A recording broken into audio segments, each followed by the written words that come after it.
দর্শক সবাইকে স্বাগত জানাচ্ছি নিউজ 24 নিয়মিত আয়োজন জনতন্ত্র গণতন্ত্র অনুষ্ঠানে। আপনাদের সাথে আছি বাবু কামরুজ্জামান। এই অনুষ্ঠানে আমরা কথা বলি সমসাময়িক রাজনীতি নিয়ে পর্যবেক্ষণ তুলে ধরবার চেষ্টা করি। আমরা জানি যে নানা রকম তর্ক বিতর্ক এবং আলোচনা সমালোচনার মধ্য দিয়েই কিন্তু এই পরিবর্তিত বাংলাদেশ চলছে।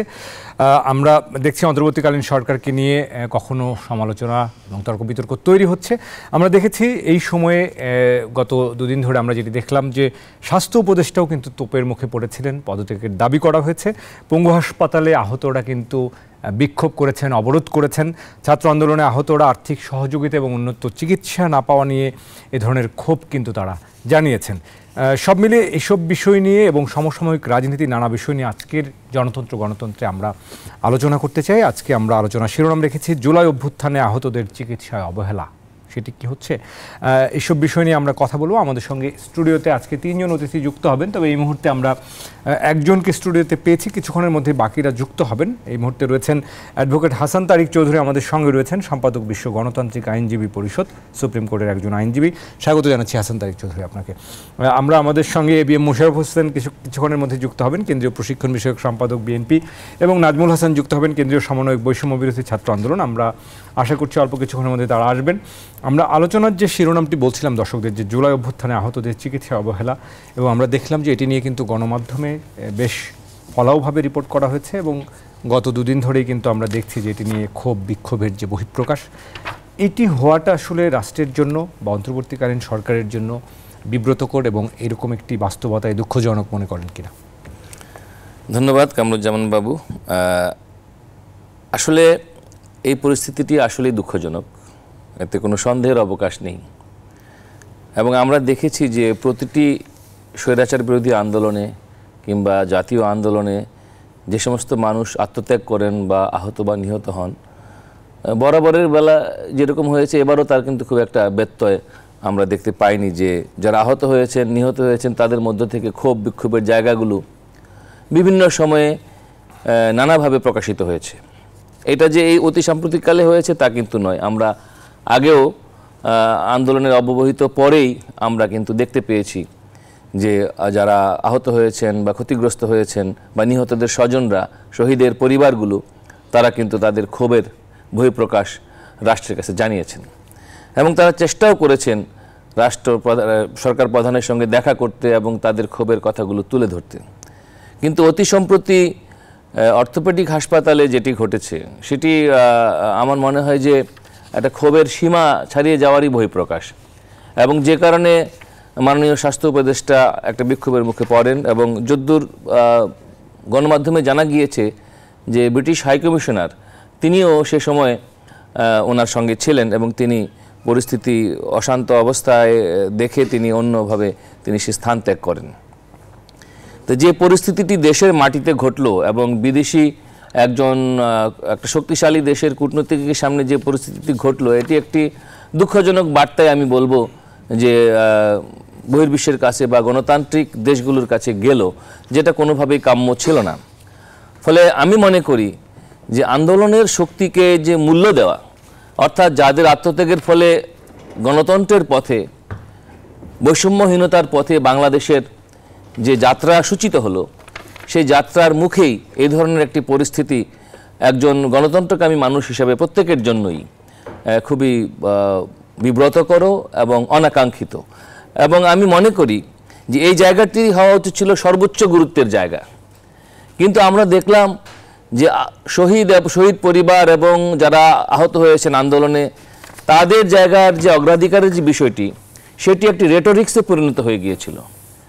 তার বদলে স্থান করে নিয়েছিল অন্যান্য রাজনৈতিক রেটোরিক্স, যে রাজনৈতিক রেটোরিক্সগুলো ফয়সালা করার দায়িত্ব রাজনৈতিক শক্তির, একটি নির্দলীয় অন্তর্বর্তীকালীন সরকারের নয়। সেখানে আন্দোলনের স্পিরিটকে তুলে ধরা, আন্দোলনের যে স্বপ্ন লক্ষ্য, সেই জায়গায় বাস্তবায়নের জায়গায় গুরুত্ব দেওয়া, এবং সর্বোপরি যেটা আমি শুরুতেই বলেছি, যারা শহীদ হয়েছেন, যারা প্রাণ দিয়েছেন এবং যারা মারাত্মকভাবে আহত হয়েছেন বা নানাভাবে আহত হয়েছেন, ক্ষতিগ্রস্ত হয়েছেন, অঙ্গহানি হয়েছে যাদের, তাদের জায়গাটা যতটা গুরুত্ব সহকারে আসা দরকার ছিল সেটা আসেনি বলেই আমার মনে হয়েছে যে এই ক্ষোভের বহিঃপ্রকাশ ঘটেছে। এবং একই সঙ্গে আপনি দেখবেন যে বৈষম্য বিরোধিতার কথা বলে এই আন্দোলনটি হলো, আপনি দেখেন গোটা বাংলাদেশের জন্মলগ্ন থেকে ইতিহাসটাই কিন্তু এদেশে বৈষম্যের ইতিহাস।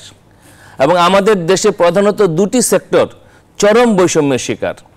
একটি হলো আমাদের শিক্ষা ব্যবস্থায় বৈষম্য, এবং স্বাস্থ্যে যে বৈষম্য আমরা দেখতে পাচ্ছি, অর্থাৎ আমাদের স্বাস্থ্যে যে বরাদ্দগুলো হয়ে আসছে বছর থেকে বছর এ পর্যন্ত প্রতিটি অর্থ বছরে, আমি হিসাব করে দেখলাম একটা রেফারেন্স থেকে যে প্রতিদিন একজন বাংলাদেশের নাগরিক মাত্র 6 টাকা 20 পয়সা তার জন্য রাষ্ট্রীয় বরাদ্দ। এটা দিয়ে একটা মুরগিরও চিকিৎসা হয় না, মানুষ তো দূরের কথা। তো এইরকম আবার অপরদিকে যারা এই দেশে যারা কালো টাকার মালিক হয়েছেন, আমরা দেখেছি বিভিন্ন মন্ত্রী এমপিরা হাঁচি কাশি হলেই সিঙ্গাপুর, ব্যাংকক বা আমেরিকাতে তারা চিকিৎসার জন্য চলে যেতেন। এবং এই যে মন্ত্রী এমপিদের বিদেশে যাওয়া চিকিৎসার জন্য, এবং এইটা রাষ্ট্রের টাকায়, এই যে রেওয়াজ আমাদের দেশে ছিল, তার বিপরীতে আজকে যে চিকিৎসা বঞ্চিত মানুষ, তাদের মাঝে যে বৈষম্য, এই বৈষম্যের আওয়াজটাই আমার মনে হয় আরো জোরের সাথে উঠানো দরকার। এবং সেই জায়গাটা যদি হয়, আমি বিভিন্ন সময় এই অনুষ্ঠানেও বলেছি যে ঢাকা মেডিকেল কলেজের যে ইমার্জেন্সি বিভাগ এবং তার যে 32 নম্বর ওয়ার্ড, যারা আমরা আন্দোলনের সময় মার খেলেই, এখানে মোশাররফ ভাই আছেন, মানে পুলিশের মার খেলেই আমাদের যেতে হলো ওই ইমার্জেন্সি এবং 32 নম্বর ওয়ার্ড, এবং যেখানে আমরা যারা ছাত্র আন্দোলনের কর্মী ছিলাম, আমরা আহত হলে বারান্দায় আমাদের শোয়ার ব্যবস্থা করা হতো, কোনো বিছানা পাওয়া যেত না। এই যে চিকিৎসা ব্যবস্থার বেহাল অবস্থা, এইটা কোনো একটা বৈষম্যহীনতার বার্তা দেয় না, বরং ব্যাপক বৈষম্যের বার্তা এখনো দিয়ে যাচ্ছে। এবং আমি আরো বলবো যে এই জায়গায় আমাদের ক্রেডিট দিতে হবে সেই সমস্ত চিকিৎসকদের যারা এই জীবনের ঝুঁকি নিয়ে প্রতিটি আন্দোলনের সময়ে আহতদের চিকিৎসা দিয়েছেন। অনেক ধন্যবাদ অ্যাডভোকেট হাসান তারেক চৌধুরী। আমরা আসবো আপনার কাছে। আমাদের সঙ্গে এই মুহূর্তে স্টুডিওতে যোগ দিয়েছেন দুজন অতিথি, আমরা স্বাগত জানাতে চাই তাদেরকে। এবিএম মোশাররফ হোসেন, কেন্দ্রীয় প্রশিক্ষণ বিষয়ক সম্পাদক বিএনপি এবং সাবেক আহ্বায়ক ছাত্রদল, স্বাগত জানাচ্ছি আপনাকে। একই সঙ্গে একজন ছাত্রনেতা, কেন্দ্রীয় সমন্বয়ক আমাদের সঙ্গে যুক্ত হয়েছেন বৈষম্য বিরোধী ছাত্র আন্দোলনের নাজমুল হাসান, আপনাকেও স্বাগত জানাচ্ছি আমাদের স্টুডিওতে। আমরা আজকে আলোচনার শিরোনাম দর্শকদেরকে যেটি শুরুতেই বলছিলাম যে জুলাই অভ্যুত্থানে আহতদের চিকিৎসায় এই যে অবহেলা, সেটি দিয়ে আসলে আলোচনাটা শুরু করেছে। আমরা দেখেছি শেষ মুহূর্তে এই যে রাতভর স্বাস্থ্য উপদেষ্টার হাসপাতালে দেখতে যাওয়া, সেখানে বিক্ষোভ, অবরোধ, এবং পরদিন আমরা যেটি দেখলাম যে হট্টগোলের মধ্য দিয়ে কিন্তু সচিবালয়ে উপদেষ্টাদের সঙ্গে আবার বৈঠক অনুষ্ঠিত হলো, সেখানেও নানা রকম একটা উত্তপ্ত পরিস্থিতি আমরা দেখেছি আজকে। আমরা এই বিষয়টি নিয়ে আসলে যদি শুরুতে আসি, এবিএম মোশাররফ হোসেন আপনার কাছে, যে ছাত্রদের বা যারা আসলে আহত হয়েছেন তাদেরকে আমাদের যতখানি যত্ন বা যতখানি স্বাভাবিকভাবেই পাওয়ার কথা ছিল, সেটির একটা বড় ব্যত্যয় হওয়া, এটি আসলে রাষ্ট্রের এক ধরনের অবহেলা মনে করেন কিনা? ধন্যবাদ আপনাকে। আসলে যারা এই আন্দোলনে নিহত যারা হয়ে গেছে তারা তো আর আমাদের মাঝে ফিরে আসবে না, কিন্তু যারা আহত হয়েছে, এবং আমরা দেখেছি আমাদের কাছেও আসে, আমরা রাজনৈতিক কর্মী হিসেবে অথবা সংগঠন হিসেবে অনেকে আমাদের কাছে আছে, কেউ গুলি খেয়েছে, কার চোখ নষ্ট হয়ে গেছে, পা নষ্ট হয়ে গেছে, তাদের চিকিৎসার জন্য। কিন্তু আপনি জানেন যে একটা ব্যক্তিগতভাবে অথবা সংগঠনের পক্ষ থেকে এইসব চিকিৎসা বহন করা অত্যন্ত ব্যয়বহুল ব্যাপার। রাষ্ট্র যদি এখানে সহযোগিতা না করে তাহলে কিন্তু এটা অনেক ক্ষেত্রেই সম্ভব নয়। এই ধরনের পরিস্থিতি তৈরি হওয়া মানে তো রাষ্ট্র আসলে উচিত, যথাযথভাবে রাষ্ট্রের উচিত। কিন্তু আমরা লক্ষ্য করছিলাম এই যে এখন যে ইন্টেরিয়াম গভর্নমেন্ট, অন্তর্বর্তীকালীন সরকার ডক্টর ইউনূসের নেতৃত্বে, আমরা ভেবেছিলাম যে তারা যতটুকু গুছিয়ে অথবা একটা সমন্বয়ের মাধ্যমে কাজগুলো করবে, সেক্ষেত্রে আমরা একটা ব্যাপক সমন্বয়হীনতা আমরা লক্ষ্য করছি। সেক্ষেত্রে হতে পারে যে একটা অভিজ্ঞতার ব্যাপার, এটা ইম্পর্টেন্ট ব্যাপার একটা, কারণ আপনি যে কোনো কাজ করতে হলে তার একটা অভিজ্ঞতা দরকার এবং তার একটা প্ল্যান দরকার। কিন্তু আপনি দেখবেন এখানে, আমি জানি না আমি কোন বিবেচনায় একটা বিশেষ শ্রেণীর উপদেষ্টাকে এখানে নিয়োগ দেওয়া হয়েছে। মানে আমরা একটা বলতে গেলে, খোলামালি বলতে গেলে, যে একটা এনজিও সেক্টরের লোকদেরকে ব্যাপকভাবে প্রাধান্য দেওয়া হয়েছে। সুতরাং তাদের কাজের ধরনটা কিন্তু একরকম, তারা যে কাজগুলি করে তার ধরনটা একরকম, আর এই ধরনের পাবলিক ফাংশনের টোটালি ক্যারেক্টারটা কিন্তু ডিফারেন্ট। সুতরাং আপনাকে এই উপদেষ্টা মণ্ডলীর কাজটা অনেকটা কিন্তু জনকল্যাণমূলক, এবং এটা অনেকটা, আপনি যতই একটা নিরপেক্ষ অথবা ইন্টারিম গভর্নমেন্ট বলেন, ইট ইজ অ্যাবসলিউটলি তার একটা পলিটিক্যাল দায়িত্ব এদেরকে পালন করতে হয়। কারণ তাদেরকে প্রশাসনকে সামলাতে হচ্ছে, তাদেরকে নাগরিকদের সামলাতে হচ্ছে, আবার ডেইলি তাদের যে দৈনন্দিন যে কার্যক্রম সেটাকেও তাদের কিন্তু নির্ভরশীল হচ্ছে। সুতরাং তাদের একই অঙ্গে বহুরূপ আমরা বলি, সেই দায়িত্বটা তাদের পালন করছে। কিন্তু সেক্ষেত্রে তারা কতটুকু গুছিয়ে করতে পারছে, এইটা কিন্তু এখন প্রশ্ন দেখা দিচ্ছে। এটা এখন নানাভাবে এই প্রশ্নটা দেখা দিচ্ছে যে তাদের কি আসলে প্রথম তারা বলেছিল যে আমরা শুরু করেছি, 3 মাস কিন্তু কম সময় না। জি নিশ্চয়ই 3 মাস কিন্তু কম সময় না, কিন্তু এখনো আমরা তাদের একেবারে কমন হয়। হ্যাঁ, এখনো অগোছালো অনেক কিছু আমরা লক্ষ্য করছি। আমার মনে হয় এদের একটা প্রায়োরিটি ঠিক করা, আমরা বারবার বলেছি যে আপনি একটা প্রায়োরিটি ঠিক করেন যে আপনি কি করতে চান। যার জন্য যে কথাটি আমাদের রাজনীতির ভাষায় আমরা বলি যে আপনার একটা রূপরেখা দেন। এখন কেউ কেউ বলার চেষ্টা করে এই রাজনৈতিক দলগুলো নির্বাচনের জন্য উতলা হয়ে গেছে, পাগল হয়ে গেছে, কিন্তু তা না। কারণ আপনার যখন আপনি একটা শিডিউল থাকবে, একটা রূপরেখা থাকবে, আপনার একটা টার্গেট থাকবে, তখন কিন্তু আপনি কখন কি কাজটা করবেন এটা ঠিক করে নেওয়া যায়। আপনি এই দেখেন দ্রব্যমূল্যের চরম ঊর্ধ্বগতি, এটা জনজীবনে কিন্তু একটা ব্যাপক প্রভাব ফেলছে, অস্বস্তি তৈরি করছে, এবং এই জনগণ কিন্তু এখন ফুঁসে উঠছে। সুতরাং আপনার এখানে একটা জিনিস লক্ষ্য করতে হবে, এই সরকারটা কিন্তু আজকে একটা জনসমর্থন নিয়ে সরকারটা এসেছে, তাদের কিন্তু সাংগঠনিক ওই ভিত্তিটা নাই। একটা রাজনৈতিক দলের যে সাংগঠনিক ভিত্তিটা থাকে, তার সংগঠন থাকে, তার একটা পপুলার সাপোর্ট থাকে, কিন্তু এই সরকারের একটা পপুলার সাপোর্ট আছে, কিন্তু সাংগঠনিক ভিত্তিটা কিন্তু নাই বললেই চলে তাদের। সুতরাং তাদেরকে অত্যন্ত ভেবে চিনতে কিন্তু তাদেরকে স্টেপটা দিতে হবে। কিন্তু সেই ক্ষেত্রে আমরা একটা চরম নৈরাজ্য বলেন আপনি অথবা বলেন একটা দক্ষতা প্রদর্শনের ক্ষেত্রে একটা ব্যাপক শীতলতা আমরা লক্ষ্য করছি। জি অনেক ধন্যবাদ। আমরা মোশাররফ হোসেন আবারও আসবো আপনার কাছে। আমাদের সঙ্গে কেন্দ্রীয় সমন্বয়ক বৈষম্য বিরোধী ছাত্র আন্দোলনের নাজমুল হাসান রয়েছেন। নাজমুল, আপনার কাছে জানতে চাইবো যে আমরা আজকে সচিবালয়ের বৈঠকে যদি একটা সিদ্ধান্তে এসছে, সেখানে আমরা দেখেছি সরকারের 6 উপদেষ্টা এবং একজন বিশেষ সহকারী যিনি বঙ্গবন্ধু শেখ মুজিব মেডিকেলের উপাচার্য ছিলেন সাইদুর রহমান, তিনিও কিন্তু আজকে একটা আশ্বাস দিয়েছেন যে আহতরা বিনামূল্যে চিকিৎসা পাবেন, কর্মসংস্থানও হবে, প্রয়োজনে বিদেশে নেওয়ার বিষয়গুলো এসছে।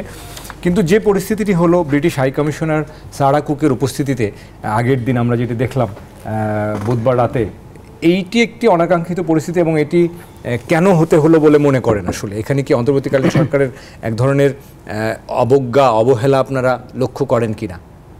ধন্যবাদ। আজকে আপনার সাথে যখন কথা বলছি ঠিক সেই সময় সন্ধ্যার পরবর্তীতে আজকে আমাদের প্রায় 3 মাস চিকিৎসাধীন থাকা অবস্থায় জুলাই আগস্ট অভ্যুত্থানে পুলিশের গুলিতে আজকে সিএমএইচে সোহরাওয়ার্দী কলেজের শিক্ষার্থী আব্দুল্লাহ শহীদ হয়েছেন। তার জানাজা শেষ করেই আপনার এখানে এসেছি। যেই কথা হচ্ছে প্রায় 2000-এর অধিক, মানে আরো একজন আহত আজকে ইন্তেকাল শহীদ করে মারা গেলেন। 2000-এর অধিক শহীদের রক্তের বিনিময়ে অর্জিত এই বাংলাদেশে, এবং প্রায় 30,000-এরও বেশি আহত যোদ্ধা রয়েছে, যাদের অনেকের এক হাত চলে গেছে, এক পা নাই, অনেকেই 2 চোখ চিরতরে হারিয়ে গেছে।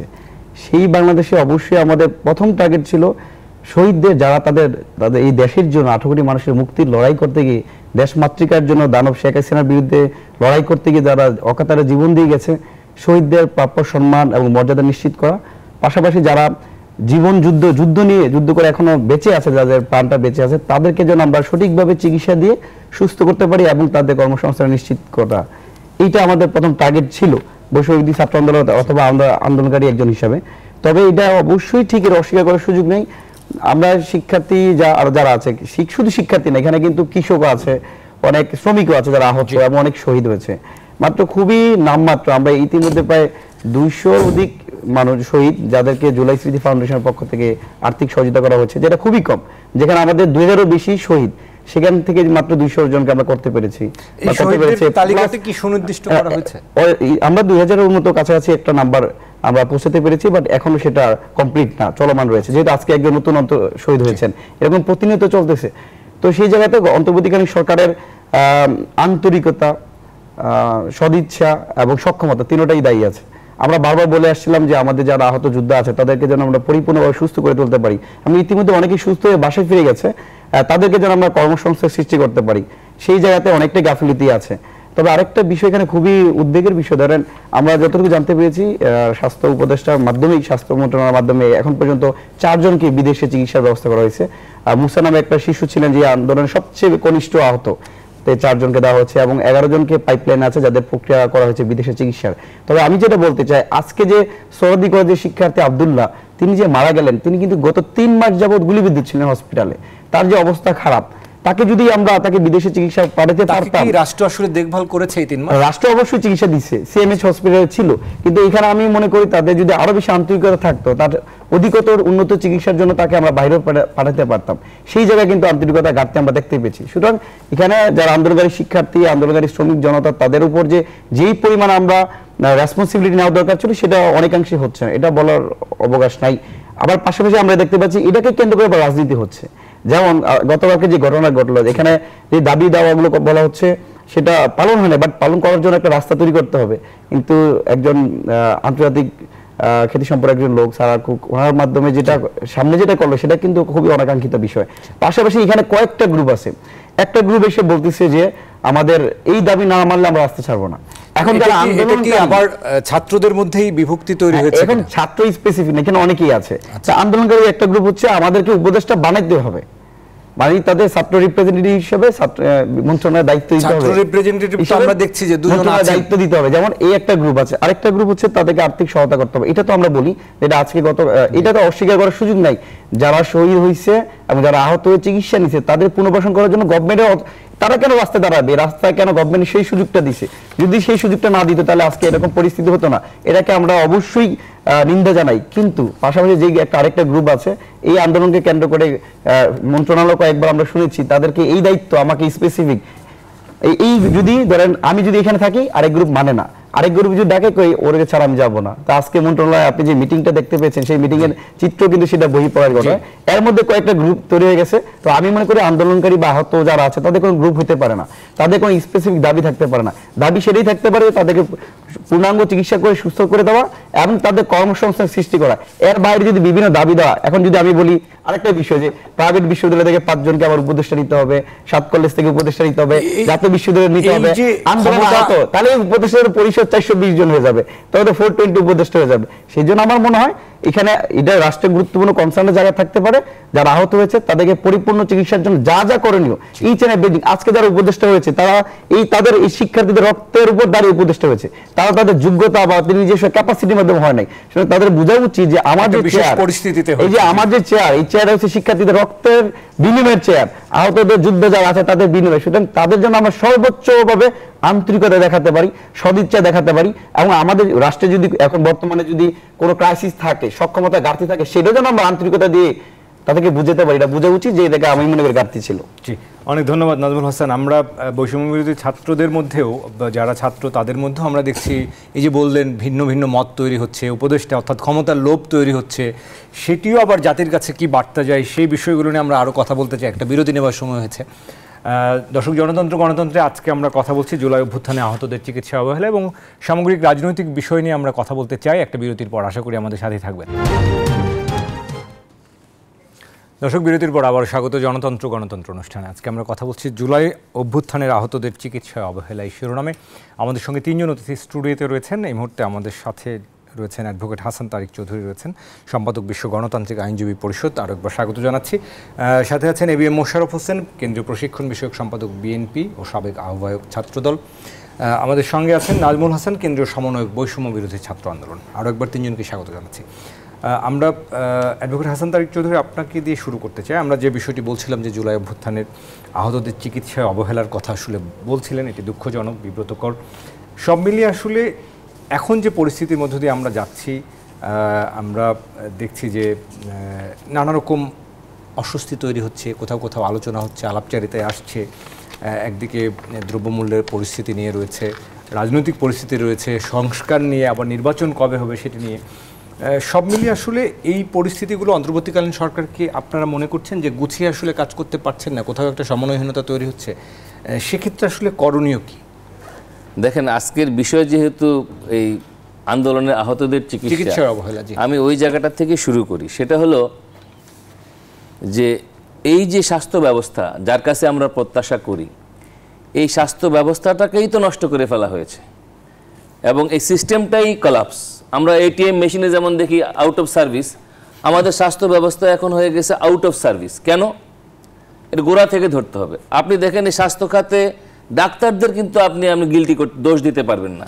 আপনি যদি গত 16 বছরের পত্রপত্রিকা দেখেন, স্বাস্থ্য খাতে 1000 কোটি টাকার দুর্নীতি। কি দুর্নীতি?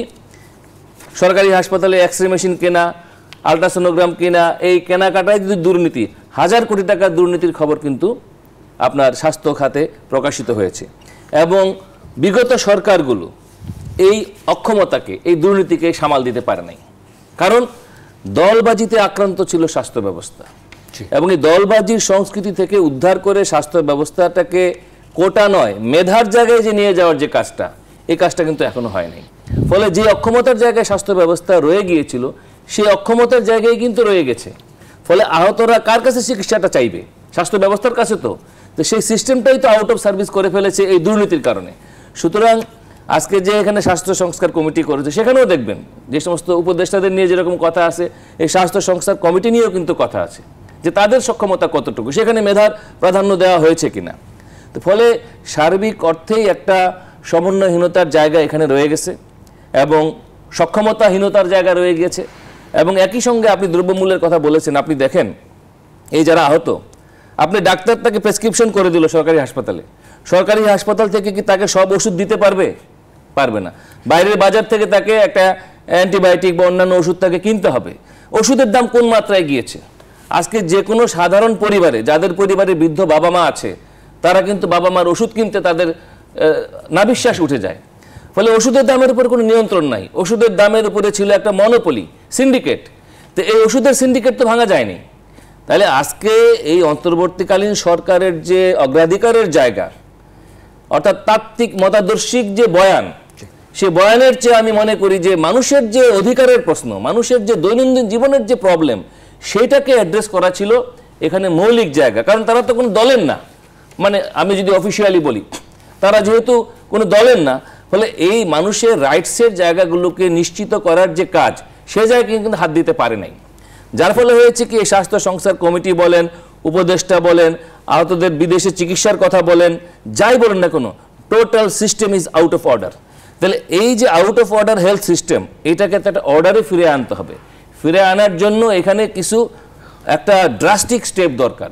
অর্থাৎ আপনি দেখবেন যে এমন কিছু পদক্ষেপ আপনি নেবেন যে বঞ্চিতরা বুঝে যাবে যে রাষ্ট্র আবার পক্ষে আছে, এবং তাদের মধ্য থেকে ক্ষোভটা কিন্তু আস্তে আস্তে প্রশমিত হতে থাকবে। ফলে আজকে ওষুধের সিন্ডিকেটে কিন্তু হাত দিতে পারে নাই। আজকে আপনি দেখেন যে এই যে সরকারি হাসপাতালগুলো, গ্রাম এবং শহরের যে বৈষম্য, অর্থাৎ গ্রামের হাসপাতাল একটা জেলা সদরের হাসপাতালের সুবিধার সাথে ঢাকা শহরের হাসপাতালের যে বৈষম্য, এই বৈষম্য তো হাত দেওয়া যায় নাই। ফলে এই জায়গাগুলো যদি আপনি না বলেন, তাহলে কিভাবে আপনি আহতদের চিকিৎসা দিবেন? আন্দোলন তো শুধু ঢাকার ছেলেরা করে নাই, এই আন্দোলন গ্রামের, প্রত্যন্ত গ্রামের তরুণরাও করেছে, কৃষক শ্রমিকরা করেছে, সমগ্র বাংলাদেশ। হাসান তারিক, আমরা আসবো আপনার কাছে আবারও। আমরা এবিএম মোশাররফ আপনার কাছে জানতে চাইবো যে সরকারের কাছে কি আসলে প্রত্যাশা পূরণের চাপটা বেশি? সরকার কি গুছিয়ে সেটি করতে পারছেন না, নাকি কোথাও কোথাও সমন্বয়হীনতা হয়ে যাচ্ছে? আবার অন্যদিকে আমরা দেখছি এখন উপদেষ্টা হবার মতো লোভ, মোহ তৈরি হচ্ছে। এই বিষয়গুলো আসলে কি বার্তা দেয়? এই বার্তাটা দেয় আন্দোলনটা হয়েছিল কেন? বৈষম্যহীন বাংলাদেশ। তো বৈষম্যহীন, তা আপনার উপদেষ্টা মণ্ডলীর মধ্যে তো সবচেয়ে বড় বৈষম্য। আপনি হোয়াট ইজ দ্য মেসেজ? কিন্তু আপনি কতগুলো উপদেষ্টা করবেন? ওইটা না, আপনার মেসেজটা কি আপনার? যে আপনি একটা বৈষম্যমুক্ত বাংলাদেশ করবেন, যেটা গণতান্ত্রিক সড়কে আপনি তুলে দেবেন। এটা আমাদের মূল স্পিরিট এই আন্দোলনটার। কিন্তু সেখানে আপনার টোটাল কার্যকরের মধ্যেই তো চরম বৈষম্য। আমরা হিসাব করি, এখন দেখি যে একটা ডিভিশন থেকে আপনি 13 জন উপদেষ্টা নিয়েছেন, অথচ আরেকটা বিরাট অঞ্চল রংপুর, রাজশাহী অঞ্চলে একজনও নাই আপনার। তাহলে আপনি এখানে জাস্টিসটা কোথায় করলেন আপনি? এখন তাহলে তো 64 না, অলওয়েজ এটা অ্যাডমিনিস্ট্রেটিভ একটা রেসপন্সিবিলিটি আপনাকে আছে, এটাকে আপনাকে নিতেই হবে। কারণ আপনার একটা সমগ্র বাংলাদেশের আপনি রিপ্রেজেন্ট করছেন। ডক্টর ইউনূস কি অন্তর্বর্তীকাল কার? বাংলাদেশের তো। উনি কি চট্টগ্রামের? উনি কি ঢাকার? অথবা বরিশালের? নো, উনি বাংলাদেশের রিপ্রেজেন্ট করে। সুতরাং তার মাথায় কিন্তু বাংলাদেশটা থাকতে হবে। সেই ক্ষেত্রে আপনি মনে করেন আমাদের মিনিস্ট্রিতে, আমরা তো পলিটিক্যাল গভর্নমেন্টও দেখেছি, আপনার মিনিস্ট্রিতে কিছু কিছু জিনিসগুলো আছে খুব সেন্সিটিভ, যেগুলিকে সরকার খুব সিরিয়াসলি হ্যান্ডেল করতে হয়। যে আপনার হোম মিনিস্ট্রি, আপনার এলজিডি মিনিস্ট্রি, আপনার স্বাস্থ্য মন্ত্রণালয়, আপনার অর্থ মন্ত্রণালয়, যেটা আমার অর্থনীতি বল চালিকা শক্তি। আপনি যে কোনো গভর্নমেন্ট দেখবেন এই মন্ত্রণালয়গুলির ব্যাপারে খুব কনসাস থাকে। কিন্তু এই গভর্নমেন্টের এখানেও অর্থ বাণিজ্য, না, এখানে কি সেইটা না? হয়নি। অর্থের ক্ষেত্রে তো সালেউদ্দিন স্যারকে দেওয়া হয়েছে একটা সেক্টর। আপনি দেখেছেন আমাদের এর আগে যাকে দিয়েছিলেন আপনাদের এলজিডি মন্ত্রী, অল বাংলাদেশের লোকাল গভর্নমেন্টটাকে সে মেনটেন করে। তার আমরা যে কোনো মানুষের বয়সের কারণে প্রবলেম হতে পারে, কিন্তু তার শারীরিক অবস্থা এমন একটা জায়গায় সে ওই মুভমেন্টটা তার নাই। তো একটা প্রশাসনকে যদি আপনি অ্যাক্টিভ রাখতে হয়, এই যে আপনি যে প্রবলেম, এই প্রবলেমগুলো দেখা তো লোকাল প্রশাসনের ব্যাপার। একটা জায়গায় একটা লোকাল হাসপাতালে একটা বৈষম্যবিরোধী ছাত্র আন্দোলন চিকিৎসাবিহীন আছে, এটা কে দেখবে? এটা ডিসি সাহেব দেখবে, এটা সিভিল সার্জন দেখবে, এটা ওখানে ইউনো তার কনসার্ন, কিন্তু সেটা কি হচ্ছে? ওই মনিটরিংটা কিন্তু হচ্ছে না, নাম্বার ওয়ান। আর স্বাস্থ্য মন্ত্রণালয় যাকে দেওয়া হয়েছে তার তো কোনো কে স্বাস্থ্য মন্ত্রণালয়, অনেকের নাম আমরা জানি, তার নাম কিন্তু আমি বলতে পারি না, আমি জানি না, সোহেল ভাই অথবা নাজমুলরা বলতে পারবে, ওরা তো এই গভর্নমেন্টের সাথে ইনভলভ। নূরজাহান আপনি শুনেছেন? আমি শুনিনি এখন পর্যন্ত নাম। না, নাম হয়তো আসছে, কিন্তু তাকে, সুতরাং আপনার অ্যাক্টিভিটিসটা কিন্তু দৃশ্যমান না। আপনার অনেক কিছু আছে, আপনি আমাদের মতো দেশে হাজারো সংকট, এই সংকট মোকাবেলা করার জন্য আপনাকে কিছু কিন্তু ওভার স্টেপিং করতে হয়। যেমন আমাদের পলিটিক্যাল গভর্নমেন্টগুলি হয় কি, আপনি অনেক সময় দেখেন একটা ডেভেলপমেন্ট ওয়ার্ক করতে হবে, কিন্তু অর্থের সংস্থান নাই। মানে আপনি বলতে চাচ্ছেন কি উপদেষ্টা সিলেকশন প্রক্রিয়াটা ভালো হয়নি, অনেক ক্ষেত্রে ত্রুটিপূর্ণ হয়েছে বলে আমরা। ছাত্রদের ক্ষেত্রে এই যে আবার উপদেষ্টা হওয়ার মোহ তৈরি হচ্ছে, এটা হলো ওই যে আপনার, আমি এর আগে আপনাকে ইনফরমালি বলেছিলাম, আপনি দেখেন স্বাধীনতা যুদ্ধের সময় ছাত্র সংগ্রাম পরিষদ ছিল, তাদের একটা বিরাট ভূমিকা ছিল। তৎকালীন রাজনৈতিক শক্তি আওয়ামী লীগ, তারা কিন্তু স্বাধীনতা ঘোষণা দিতে চায় নাই, অথচ তারা কিন্তু আপনি দেখেন 2রা মার্চ ঢাকা বিশ্ববিদ্যালয় জাতীয় পতাকা উত্তোলন করেছে। তৎকালীন পল্টনে গিয়ে তারা স্বাধীনতার ইশতেহার ঘোষণা করেছে। তারা কি জাতীয় সঙ্গীত হবে সেটা রাজনীতির শক্তির বাইরে গিয়ে নির্ধারণ করেছে। ঠিক 90-তে আপনি দেখেন রাজনৈতিক দলগুলি যখন বারবার ব্যর্থ হচ্ছিল, তখন কিন্তু এই যে সর্বদলীয় ছাত্র ঐক্য, তখন আমরা ছাত্র, তখন কিন্তু এরশাদের পল্টনে মুখ্য ভূমিকা পালন করেছিল এবং রাজনৈতিক দলগুলি এসে তাদের সাথে সমবেত হয়েছে। কিন্তু 71-এর স্বাধীনতার পর কি কোনো ছাত্র সংগ্রামের নেতারা কি সরকারের দায়িত্ব নিয়েছে, অথবা 90-তে নিয়েছে? এবার আপনি একটা নতুন, আচ্ছা, ছাত্রদের উপদেষ্টা হওয়াটাকে আপনি বলছেন যে, আমি মনে করি এইটা, কারণ ওরা বুদ্ধিদীপ্ত সিদ্ধান্ত, এটা কোমলমতি লোক, এদের মধ্যে প্রত্যাশা থাকবে, এদের মধ্যে আকাঙ্ক্ষা থাকবে, এদের মধ্যে উচ্চ আকাঙ্ক্ষাও থাকতে পারে, কিন্তু এত বড় রাষ্ট্রভার পরিচালনা করা সেই অভিজ্ঞতা, সেই মেধা এবং সেই মেজারেবল একটা কার্যক্রম, সহকারী হিসেবে কাজ করতে পারে, সহায়কভাবে তাদেরকে একটা আপনার একটা প্রেশার গ্রুপ হিসাবে আপনি রাখতে পারতেন। রাখতে পারলে হতো কি, গভর্নমেন্টটাও চাপে থাকতো এবং আপনি একটা মনিটরিং করতে পারতেন যে কি আমার হচ্ছে কি না হচ্ছে। এটা করলে আমার মনে হয় সবচেয়ে বেটার হতো। অনেক ধন্যবাদ। আমরা আসবো আপনার কাছে আবারও। আমরা নাজমুল হাসান, কেন্দ্রীয় সমন্বয়ক, বৈষম্য বিরোধী ছাত্র আন্দোলন, আপনার কাছে জানতে চাইব, ছাত্রদের মধ্যে হোক অথবা এই যে আমরা যে আন্দোলনগুলো দেখছি সেখান থেকে যে বহিঃপ্রকাশগুলো হচ্ছে, উপদেষ্টা হবার মতো যে মোহ তৈরি হচ্ছে, লোভ তৈরি হচ্ছে, সেটিকে আসলে কিভাবে ব্যাখ্যা করবেন, এবং ছাত্রদের মধ্যেও আসলে এক ধরনের বিভক্তি বা সমন্বয়হীনতা তৈরি হচ্ছে মনে করেন কিনা? ধন্যবাদ। তো এর আগে ভাই উনি যে কথা বলেন সেখান থেকে আমি অ্যাড্রেস করতে চাই। উনি যেটা বলেন যে কমলমন্ত্রী শিক্ষার্থী তারা কেন রাজনীতি গভর্নমেন্টে আসবে, দেখেন এই কমলমন্ত্রী আসিফ নাহিদের নেতৃত্বে কিন্তু তারাই কিন্তু সাহস করে এক দফা দাবি দিয়েছে, শেখ হাসিনা পতন আন্দোলন করেছে। সুতরাং 71 সালের মহান মুক্তিযুদ্ধ এবং 24-এর বিপ্লব বা গণঅভ্যুত্থান দুইটার মধ্যে পার্থক্য আছে। 71-এ আমরা দেখতে পেয়েছি কি 25শে মার্চ রাতে বঙ্গবন্ধু একটা ডাক দিয়েছেন, মেজর জিয়াউর রহমানের স্বাধীনতা ঘোষণা দিয়েছিলেন। পাশাপাশি আমরা তাজউদ্দিন আহমদকে দেখছি, জাতীয় চার নেতা ছিলেন, তারাও তো একটা ব্যাপক ভূমিকা ছিল। কিন্তু এই যে জুলাই আগস্ট গণ অভ্যুত্থান, 24-এর অভ্যুত্থান, শেখ হাসিনাকে হটানোর যে অভ্যুত্থান, সেখান থেকে আপনি কমলমন্ত্রী, নাহিদ, আসিফ বা নাজমুল রাই কিন্তু এই আন্দোলনের নেতৃত্ব দিয়েছে। পাশাপাশি এখানে এই বৈষম্যবিরোধী ছাত্র আন্দোলনের নেতৃত্বে বিএনপি, জামাত, গণ অধিকার পরিষদ, বাম থেকে শুরু করে সকল রাজনৈতিক দলের সহায় শক্তি ছিল। এই একটা তাদের ছাত্রদের একটা রিপ্রেজেন্টেটিভ, এটাকে খারাপভাবে বা নেগেটিভ হিসেবে দেখার সুযোগ আমি মনে করি না। পাশাপাশি দেশের মানুষ এটাকে স্বাগতম জানিয়েছে। সেটা এক ধরনের বিভক্তি তৈরি করছে কিনা ছাত্রদের মাঝে, আপনারা বিভক্তি তৈরি করার তো সুযোগ নাই। তবে এখানে অনেক বীজ বাষ্প ছড়ানো হচ্ছে, বিভিন্নভাবে কন্ট্রিবিউশন তো সবাই আছে। একটা অভ্যুত্থান হয়েছে যেখানে 2000 অধিক শহীদ হয়েছে, 30,000 বেশি আহত যোদ্ধা আছে, প্রত্যেকটা বিশ্ববিদ্যালয়, কলেজ, জেলা, মহানগরের প্রত্যেকটা মানুষ আন্দোলন করছে। এখন সবাইকে তো আর আমরা এখানে নিয়ে আসতে পারবো না। পাশাপাশি যে বিষয়টা খুবই ইম্পর্টেন্ট, ভাই যে কথাটা বললেন যে এই অন্তর্বর্তীকালীন সরকার যে মন্ত্রণালয়গুলো আছে সেটাকে একটা বিভাগীয় সমিতি বলা যায়, অথবা আমি ডিরেক্টলি যদি বলি, মানুষজন বলে চট্টগ্রাম সমিতি, আমার নিজের বাড়ি চট্টগ্রাম বিভাগে, আমি কুমিল্লার সন্তান, বাট আমি সেটাকে অ্যাকসেপ্ট করতে চাই না। আমি চাই না এই গভর্নমেন্টের মধ্যে যেন জেলা ভিত্তিক বা বিশেষ কোনো কোরাম, মানে আমরা যেভাবে আগে দেখতে পেয়েছি গোপালগঞ্জের সরকার প্রধান, গোপালগঞ্জে সব গোপালই, তো এইভাবে এখন যেন চট্টগ্রাম চাঁদগাঁও হয়ে যায় এটা আমি চাই না। আমি নিজের বিবেক হলো আমি মনে করি এখানে যেন আরো ভবিষ্যতে অদূর ভবিষ্যতে যারাই যাবে কোনো কে রংপুরে, কে রাজশাহী, কে চট্টগ্রাম, কে খুলনা সেটাকে ম্যাটার না, যোগ্য ব্যক্তিরা যেন যোগ্য স্থানে পায়, তাহলে দেশের যে আমরা যে বিপ্লব, যে আকাঙ্ক্ষা, সেই আকাঙ্ক্ষা বাস্তবায়ন করতে পারবো। আর তৃতীয়ত হচ্ছে যে বিষয়টা গভর্নমেন্টের বিষয় বা ছাত্রদের মধ্যে সমন্বয়হীনতা। এখন দেখেন আমরা কিন্তু আলাপ আলোচনা করি, বিভিন্ন বিষয়ে আমাদের ঐক্য থাকে না, অনেক সময় দ্বিমত পোষণ করি। গতকাল আমাদের 158 জন যে কেন্দ্রীয় সমন্বয়ক আছে, 49 জন সমন্বয়ক, বাকিগুলো সহ সমন্বয়ক। এই সমন্বয়ক নিয়ে অনেক ঝামেলা, যে সে নিজের পরিচয় দিয়ে সমন্বয়ক দিয়ে চাঁদাবাজি করতেছে, এই নামও জানি। বাট আমাদের কিন্তু লিমিটেড কয়েকটা জেলায় কমিটি হয়েছে, তো সেই জায়গায় কিন্তু অনেক বিষয় আমাদের ঐক্যমত হয় নাই। বিভিন্ন বিষয় নিয়ে হঠাৎ করে আমরা আত্মসমালোচনা করতেছি, কিন্তু আমরা যদি স্বচ্ছতা নিশ্চিত করা দরকার। অবশ্যই আমি সেটা চাই যে হাসনাত আব্দুল্লাহ বা সার্জিস আলম সেটা কি সে তার মতো করে বক্তব্য দিতে পারবে?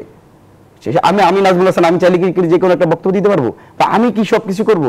এরকম টেন্ডেন্সি যেন আমাদের মধ্যে না থাকে, সেই বিষয়গুলো নিয়ে কথা বলেছি। আমরা নিজেদের মধ্যে কোথায় কোথায় সমস্যা সেগুলো সমালোচনা করার চেষ্টা করেছি, শুধরানোর চেষ্টা করছি। তবে এক গুরুত্বপূর্ণ বিষয় হচ্ছে যে একটা অভ্যুত্থান বিপ্লব হয়েছে, আজকে এখানে যারাই আছে আমি মনে করি ফেসিবাদ যদি আবার আসে কারোই থাকবে না, কোনো জীবন তো থাকবে না, ভয়ঙ্কর ব্রুটালি ভাবে চলে যাবে।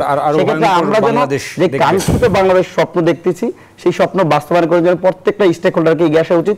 পাশাপাশি আমি মনে করি রাজনৈতিক দলগুলো যেমন ভাবে বড় বড় রাজনৈতিক দলগুলো বক্তব্য দিতেন যেটা আমাদের সমর্থিত সরকার, স্বাভাবিকভাবে অনেক ধর একটা নির্বাচিত সরকার কি হয় 60% ভোট পায়, 70% ভোট পায়, 80% ভোট পায়, আর ভোট ডাকাতি করলে 99% ভোট পায় মতের ভিত্তিতে। কিন্তু এই গভর্নমেন্ট 100% সকল দল মত নির্বিশেষে সবার ঐক্যমতের ভিত্তিতে আসছে, সবার সরকার। এই সরকারকে আমরা যেন যদি ব্যর্থ করে দেয় বিপ্লবই ব্যর্থ হয়ে যাবে। সেক্ষেত্রে আমাদের কাঙ্ক্ষিত সময় আমরা যেন সেই বিপ্লবটাকে নিয়ে যেতে পারি। পাশাপাশি আমরা এমন একটা বাংলাদেশ চাই যে বাংলাদেশের প্রত্যেকটা মানুষ 3 বেলা নিয়ম করে খেতে পারবে, দ্রব্যমূল্যে লাগামী ঊর্ধ্বগতি থাকবে না, রক্ষক যারা আছে তারা রক্ষক হবে না। দ্রব্যমূল্য নিয়ে একটা অস্বস্তির কথা বারবার আসছে, আমরা সেটার জন্য চেষ্টা করছি। এবং যারা সিন্ডিকেট আছে, এখন দেখেন সবচেয়ে গুরুত্বপূর্ণ বিষয় হচ্ছে আপনার তো যে মানে অবজার্ভ করতে হবে কি গত 17 বছর চিন্তা ভাবনা, পাশাপাশি 53 বছর যে আমাদের ফেসিবাদী কাঠামো সেটাও ব্যবস্থা আছে আপনার। গত 17 বছর তো অর্থনীতি থেকে শুরু করে সবগুলো একদম ডেস্ট্রয় করে দিছে। আপনি পোশাক শিল্প দেখেন, পাট শিল্প নাই বললেই চলে, কোথাও কিছু নাই। তো নতুন একটা গভর্নমেন্ট, আমাদের প্রত্যাশা অনেক যে ফাটাকেষ্ট মন্ত্রী হবে, ফাটাকেষ্টের মধ্যে আমরা ছবিতে যেভাবে দেখছি 7 দিনে সব পরিবর্তন করে দিবে, এটা তো আসলে সম্ভব না। আমাদের মনে করি রাজনৈতিক দল থেকে শুরু করে প্রত্যেকটা মানুষ বাস্তবসম্মত চিন্তা ভাবনা করা উচিত। এই গভর্নমেন্টের যেখানে দুর্বলতা আছে সেগুলো সমালোচনা করা উচিত, কিন্তু এমন সমালোচনা করে যে আগের গভর্নমেন্টই ভালো ছিল, আগের শেখ হাসিনা তো আমার ভোট দিতেই দেয় নাই, কোনো কিছু করতে দেয় নাই। কিন্তু আমাদের মনে হয় যে আরেকটু সাপোর্টিভ আরেকটু ধৈর্য ধরা করা উচিত। পাশাপাশি আবার তাদেরকে আমরা লাগামহীন সময় দিতে চাই না। অনেক ধন্যবাদ নাজমুল হাসান। নিশ্চয়ই এখানে আসলে সবার সমন্বিতভাবে কাজ করা এবং ধৈর্যের বিষয়টি বলছিলেন, সেটি আসলে প্রয়োজন। আমরা আরও কথা বলবো, আরেকটা বিরতি নেবার সময় হয়েছে। দর্শক, গণতন্ত্রে আমরা কথা বলছি জুলাই অভ্যুত্থানে আহতদের চিকিৎসা এবং সামগ্রিক রাজনৈতিক পরিস্থিতি নিয়ে। আরও কথা বলবো আরেকটা বিরতির পর, আশা করি সাথে থাকবেন। দর্শক, আরও একবার স্বাগত গণতন্ত্রে। কথা বলছি জুলাই অভ্যুত্থানে আহতদের চিকিৎসা এবং সামগ্রিক রাজনৈতিক পরিস্থিতি নিয়ে। আমাদের সঙ্গে 3 জন অতিথি রয়েছেন। আমাদের সাথে আছেন অ্যাডভোকেট হাসান তারিক চৌধুরী, আমাদের সাথে আছেন এবিএম মোশাররফ হোসেন এবং নাজমুল হাসান। 3 জনকে আরও একবার স্বাগত জানাচ্ছি। আমরা অনুষ্ঠানের একেবারে শেষ ভাগে রয়েছি। আমরা অ্যাডভোকেট হাসান তারিক চৌধুরী আপনার কাছ থেকে জানতে চাইবো, আমরা অন্তর্বর্তীকালীন সরকারের নানা রকম আলোচনা সমালোচনা, মন খুলে যেহেতু কথা বলবো, স্বাধীনতাও রয়েছে, আমরা দেখছি যে তর্ক বিতর্ক হচ্ছে প্রচুর, সেই জায়গাগুলো হচ্ছে এবং আস্থা অনাস্থাও তৈরি হচ্ছে। ষড়যন্ত্রকারীরাও কখনো কখনো সুযোগ নেওয়ার চেষ্টা করছেন। সব মিলিয়ে এই আন্দোলন আসলে আমরা যেটি বলছিলাম যে জুলাই আন্দোলনের যে স্পিরিট, সেটি যদি আসলে ব্যর্থ হয় গোটা বাংলাদেশই আসলে ব্যর্থ হবে, ফ্যাসিস্টেরই আসলে জয় হবে। সেটি নিশ্চয়ই কোনো রাজনৈতিক দলই চায় না। সেটি যদি আমরা চাই যে বৈষম্যহীন বাংলাদেশ, সেক্ষেত্রে আমাদের একদিকে সমন্বয়টা প্রয়োজন, আবার অন্যদিকে এই বিশৃঙ্খলাগুলো কমানো প্রয়োজন। সেটি আসলে সে বিষয়ে আপনার মতামত এবং পরামর্শ যদি বলতেন। ধন্যবাদ। দেখেন, আসলে এই যে জুলাই আন্দোলনটা, এটা কি, এটার চরিত্রটা আমাদের বোঝা দরকার। জুলাই আন্দোলনটা হলো একটা সমন্বিত শক্তির বহিঃপ্রকাশ। তো সমন্বিত শক্তি যদি হয় তার মানে তো সেখানে একটা শক্তি থাকে না, এখানে অনেকগুলো শক্তি মিলে একটা সমন্বিত শক্তি হয় এবং সমন্বিত শক্তির সমন্বয়করা সেখানে আছেন। এবং প্রবলেমটা হলো এই যে সমন্বিত শক্তি, তারা যদি ভুলে যান যে তারা অনেকগুলো শক্তির সমাহার, তাহলে কি হবে যে তাদের যে অংশীজন, সে অংশীজনকে তারা বাইপাস করেন।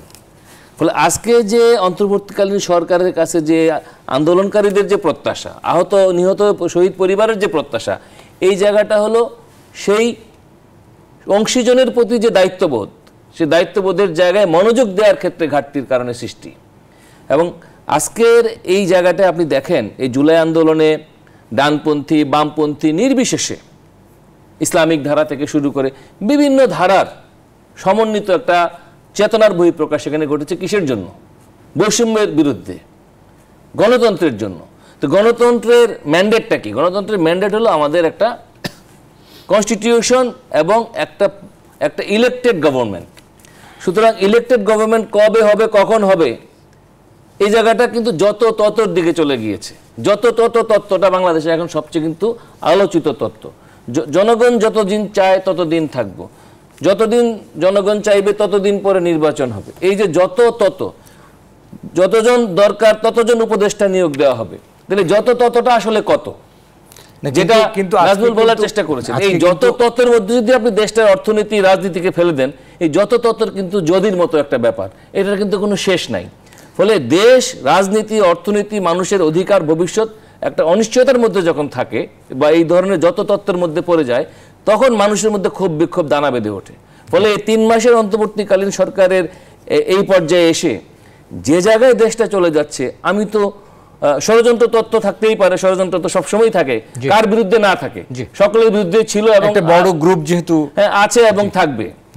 এবং আপনি যত কথাই বলি না কেন, আমরা বাংলাদেশে বিভিন্ন মতের মানুষের যে রেশিও, আমরা কোনো রেশিওকে তো আমরা ডিলিট করতে পারবো না। তো সে কারণে আজকে যেটা মনে হয় খোলামেলা কথা হওয়া উচিত। আসলে আমরা কোথায় যেতে চাই, কিভাবে যেতে চাই, আন্দোলনের যেটা মূল শক্তি, এটা বাংলাদেশে একটা অভিনব ক্যারেক্টার, যে আন্দোলনকারীরা একটা অভিনব পরিস্থিতি উপহার দিয়েছে।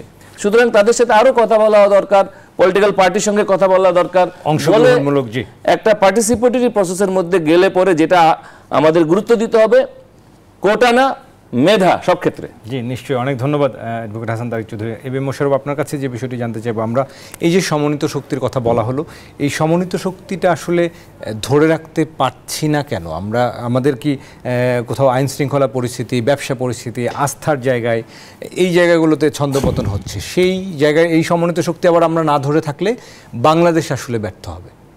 না, এখানে তো এই আপনি যে কথাটা বলছেন, এই শক্তি ধরে রাখার দায়িত্বটা কার? অন্তর্বর্তীকালীন সরকারের। তাকে তার যে অংশীজন আছে তাদেরকে আস্থায় রাখতে হবে। আস্থায় রাখতে হবে কাদেরকে? আন্দোলনকারী একটা ছাত্র শক্তি, রাজনৈতিক শক্তি, এর পাশাপাশি কিন্তু আপনার সাধারণ নাগরিকরাও কিন্তু এই আন্দোলনে স্বতঃস্ফূর্তভাবে অংশগ্রহণ করেছে। আমরা মোটামুটিভাবে 3টা শক্তিকে আমরা ধরতে পারি। এখন দৃশ্যমানটা কি? ছাত্ররা এদের সাথে আছে, তাও তাদের মধ্যে বিভক্তি দেখা দিচ্ছে। রাজনৈতিক শক্তিগুলি কিন্তু তাদের অ্যাক্টিভিটিসে খুব সন্তুষ্ট না। কারণ রাজনৈতিক শক্তি কি বলছে? যে আপনি একটা প্ল্যান দেন আমাকে, যে আপনি কি করতে চান, সেই ক্ষেত্রে আমি কি সহযোগিতা আপনাকে করব। কিন্তু এরা যেন কেন একটা অনিচ্ছুক এই সহযোগিতা নিতে। আমি সহযোগিতা করতে চাই, আপনি আমার সহযোগিতা নেবেন না, তাহলে আমি জোর করে কতদিন আপনাকে সহযোগিতা করতে যাব? সংকটটা কিন্তু এই জায়গায় তৈরি হয়েছে। এখন একটু কথা আমি বলি, যে আজকে নানা বিষয়ে, এই যেমন ছাত্ররা বলে যে নতুন করে সংবিধান লিখতে হবে, দেশটা পরিচালনা করবে কে? রাজনীতিবিদরা, রাজনৈতিক দলরা, রাজনৈতিক শক্তি। আপনি এই ছাত্রদের তো উচিত ছিল যে এই রাজনৈতিক শক্তির সাথে একটা প্রাথমিক আলোচনা করে, একটা হোমওয়ার্ক করে তারপর তাদের একটা বক্তব্যতে যাওয়া। কারণ তাদেরকে একটা জিনিস রাখতে হবে যে মানুষ কিন্তু তাদের বক্তব্যের প্রতি আস্থা রেখেই তাদের সাথে আন্দোলনে অংশগ্রহণ করেছিলেন। নিশ্চয়ই আপনাকে এই জিনিসটা তাদের উপলব্ধি করা উচিত। কিন্তু তারা এমন কিছু বক্তব্য উপস্থাপন করে যেটা জনগণের মানে কিন্তু একটা বিভ্রান্ত তৈরি হয়। আপনি second Republic, what is Republic? আমি কি রিপাবলিকে নাই এখন? বাংলাদেশ কি এখন? বরং গণপ্রজাতন্ত্রী বাংলাদেশ। আমি এটা ওয়ার্ল্ডে নাই, অনেক জায়গায় রিপাবলিক শুধু, আমি কিন্তু গণপ্রজাতন্ত্রী, পিপলস রিপাবলিক। সুতরাং আপনি কোন রিপাবলিক চাচ্ছেন? আমরা সেটা নামেই ছিলাম যদিও। না, আমি বলছি আপনি কনস্টিটিউশন তো বিশ্বাস করেন, তাহলে আপনি কোন রিপাবলিক চাচ্ছেন? আপনি স্পষ্ট বলেন। আপনি সংবিধান বাতিল চাচ্ছেন, ওয়াই, কেন চাচ্ছেন, কি কারণে চাচ্ছেন আপনি বলেন। আপনি সেটা তো বলছেন না। আমি নতুন ভাবে সংবিধান লিখব, তাইলে আমার এই যে স্বাধীনতা যুদ্ধের মূল স্পিরিট, আমার সংস্কার তো হতেও পারে। সংস্কার তো এটা চলমান প্রক্রিয়া। আমি তো সংস্কারের বিরুদ্ধে না, আমি তো সংস্কার চাই, কিন্তু কোন জায়গায় আপনি সংস্কারটা করবেন? সংস্কার একটা জিনিস, আর আপনি টোটালি বাদ দিয়ে দাও কিন্তু আলাদা জিনিস, আপনাকে বুঝতে হবে। সুতরাং এই বাদ দেওয়াটাই কিন্তু একটা সন্দেহের জায়গাটা উদ্বেগ তৈরি করে, কিন্তু এই জায়গাটা আপনার স্পষ্ট করতে হবে আপনাকে। অর্থাৎ ছাত্র শক্তি যখন এই কথা বলে, তখন নিচে ইন্ডিয়ার গভর্নমেন্ট বলে আমরা তাদের শক্তির উপরে দাঁড়িয়ে আছি। এখানে কিছুটা তো সন্দেহ উদ্বেগ হতেই পারে। এইগুলি কি আপনি আমাদের সময় শেষ, আমরা ছোট্ট করে একটু কি বলবেন মোশাররফ হোসেন যে অন্তর্বর্তী সরকারের মেয়াদ আসলে যতটা সম্ভব সংক্ষিপ্ত হওয়া উচিত, সেই কথাটা আজকেও ডক্টর ইউনূস বলেছেন তিনি জলবায়ু সম্মেলনে, যে যতটা সম্ভব সংক্ষিপ্ত হওয়া উচিত তিনিও মনে করেন। এটা ডক্টর ইউনূস যতটুকু বোঝে, তার যেই সহকর্মী তারা কি বোঝে, তাদের কথাবার্তা তো এটা বোঝার মানে আমরা বুঝি না, এই উপলব্ধিটা তাদের মাঝে আছে। জি, আমরা অনেক ধন্যবাদ। আমরা শেষ মন্তব্য নিতে চাই নাজমুল হাসান, একেবারেই সংক্ষিপ্ত সময়, এই যে অভিযোগগুলো আসছে, যেটি আসলে মোশাররফ হোসেন বলছিলেন সংবিধান কেন নতুন করে লিখতে হবে, অথবা এই যে সমন্বিত শক্তি আসলে আমাদের সমন্বয়টা হচ্ছে না, ধরে রাখতে পারছি না, সেই ব্যর্থতার দায়গুলো কোথায় দেখেন? অবশ্যই সংবিধানের বিষয়ে আমি শুধু একটা কথাই বলবো যে আপসীন নেত্রী হিসাবে যিনি পরিচিত বেগম খালেদা জিয়া কিন্তু এই সংবিধানকে ফেসিবাদের একটা সংবিধান বা ফেসিসদের রক্ষা কবচ হিসাবে একটা কথা বলেছিলেন, একটা ভিডিও আমি দেখেছি। তার পাশাপাশি আমি মনে করি সংবিধান অবশ্যই সংস্কার করা উচিত, যে এই সংবিধানের উপর দাঁড়িয়েই কিন্তু শেখ হাসিনা গত 17 বছর স্টিমগুলো চালিয়েছে। এই সংবিধান দিয়ে একইভাবে একই প্রক্রিয়া দেশ পরিচালিত হতে পারে না, সেখানে অনেকের অনেক মত থাকতে পারে, সেই মতগুলোকে প্রায়োরিটি দিয়ে আমরা একটা নির্দিষ্ট জায়গায় ডেস্টিনেশন যেতে পারি। আর দ্বিতীয়ত সবচেয়ে গুরুত্বপূর্ণ বিষয় হচ্ছে আওয়ামী ফেসিবাদকে যারা পুনর্বাসন করবে তারাও কিন্তু ফেসিবাদ, তারাও কিন্তু ফেসিস্ট। বর্তমানে আমাদের উচিত ছিল প্রত্যেকটা অঙ্গনে, শিক্ষা, স্বাস্থ্য মন্ত্রণালয় থেকে অর্থ মন্ত্রণালয়, প্রত্যেকটা জায়গা থেকে যেমন আওয়ামী বীজ বাষ্প যারা রোপণ করেছে, যারা সুবিধাভোগী তাদেরকে উঠিয়ে ফেলতে হবে। পাশাপাশি আমাদের রাজনৈতিক অঙ্গনে যেন আমরা কোনো কিছু বিনিময়ে বিনিয়ে আমরা যেন তাদেরকে আশ্রয় প্রশ্রয় না দিই, সেই দিকে আমাদেরকে সজাগ দৃষ্টি রাখতে হবে। কারণ আমরা জানি গত 17 বছর যারা সবচেয়ে বেশি নিষ্পেষিত হয়েছে, নির্যাতিত হয়েছে, বিএনপি, জামাত বা অন্যান্য রাজনৈতিক দলগুলো, তারা যদি তাদের প্রতি এখন সহানুভূতি দেখায়, সেটা আমাদের জন্য অত্যন্ত লজ্জার এবং উদ্বেগের বিষয়। যে যাদের কারণে মানে একটা আওয়ামী লীগের এন্টি আওয়ামী লীগের লোক হলেই তাকে রিমান্ডে নিয়ে মানে বেদম পিড়াইতো, তাকে অনেক মানুষকে মানে ফাঁসি দেওয়া হয়েছে। এইরকম একটা নির্লজ্জ গভর্নমেন্ট বা দানব শেখ হাসিনার পক্ষে যারা কথাবার্তা এখন বলতেছে, সাপোর্টারদেরকে রক্ষা কবচ হিসেবে কাজ করছে, সেটাও আমরা মনে করি আমাদের বিপ্লবের ব্যাহতের একটা সামিল। আমি মনে করি এই যে আরেক সবচেয়ে গুরুত্বপূর্ণ বিষয় হচ্ছে রাষ্ট্রের গুরুত্বপূর্ণ স্টেক হোল্ডার হচ্ছে রাজনৈতিক দলগুলো। রাজনৈতিক দলগুলোর মত অভিমত বা পার্থক্য যেটাই থাকুক, সকল বিষয় তাদের কনসার্ন নেওয়া, পরামর্শ নেওয়া আমি মনে করি উচিত, এবং সকলের ঐক্যমতের ভিত্তিতে আমাদের রাষ্ট্র পরিচালনা করা দরকার। অসংখ্য ধন্যবাদ নাজমুল হাসান, আপনাদের তিনজনকে ধন্যবাদ জানাই আজকের এই গণতন্ত্রের সময় দেওয়ার জন্য। আমরা আশা করব অন্তর্বর্তীকালীন সরকার নিশ্চয়ই সমন্বিত এবং অংশগ্রহণমূলক আলোচনার মধ্য দিয়ে এই বাংলাদেশকে বৈষম্যহীন বাংলাদেশ হিসেবে গড়ে তুলবেন। সেই প্রত্যাশায় আজকের গণতন্ত্র শেষ করছি। আপনারা সবাই ভালো থাকুন, আগামীকাল আবারও দেখা হবে নতুন বিষয় নিয়ে। সুস্থ থাকুন সবাই।